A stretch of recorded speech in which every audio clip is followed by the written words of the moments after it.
To this scene we've been watching unfold all evening. New rules allow you to register to vote on Election Day. That change leading to major lines at the Grand Rapids and Kalamazoo City Clerk offices.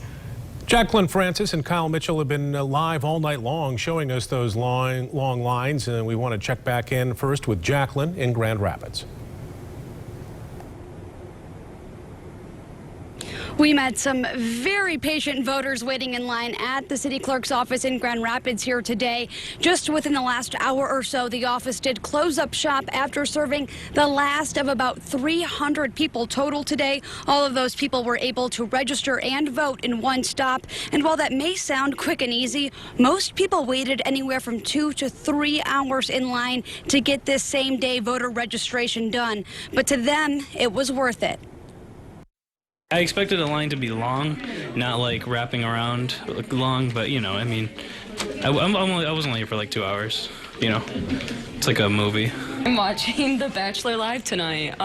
It's the final episode. It's the final episode? Yes, and I didn't want to miss the final row, so I brought my computer so I could watch it, and I have my YouTube live TV. One problem a handful of people did run into today was that they were already registered to vote, but they didn't know it. And in those cases, even after waiting hours in line, they did get turned away, as the city clerk's office tells us that they can only accommodate certain situations like those people who needed that same day voter registration. Reporting live in Grand Rapids, Jacqueline Francis, News 8. Interesting. Okay, Jacqueline, thank you. Now turning our attention to Kalamazoo, Kyle Mitchell watching the long lines at the clerk's office there. Kyle?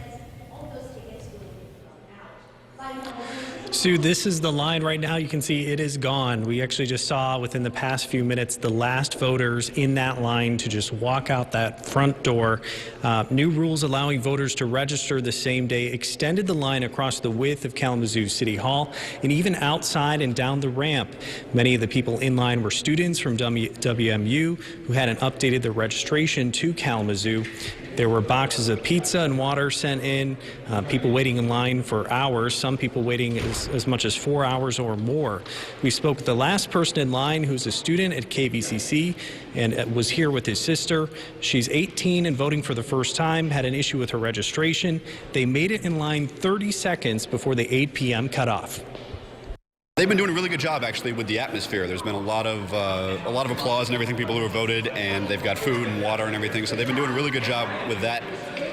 The line has not been too bad. I've been here about 2 hours. I heard some people say they were here for about 4 hours, so it's not great, but it's been kept jovial and nice.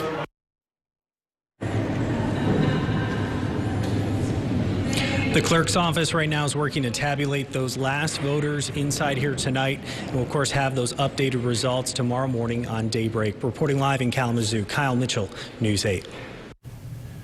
Secretary of State Jocelyn Benson addressed some of this tonight. She says that Grand Rapids and Kalamazoo were not alone in this, that they were 2 of 5 communities across the state to see a huge turnout of new voters. And she says they're all ready, working on a plan to fix it for November. East Lansing, Ann Arbor, and Dearborn also saw long wait times. Benson's office says more than 13,000 people registered today, and nearly half of those people showed up at clerk's offices after 4:30 this afternoon. One, the fact that these citizens were bottlenecked into one location in each of their communities. They're required by law to register and vote in one location, their clerk's office. This meant the infrastructure that was set up to handle maybe 10 or 20 or 30 registrations and ballots cast in a day now had to grapple with hundreds of people showing up. Her hope is to open additional satellite locations in communities that saw a massive turnout today so people can register quickly and legally.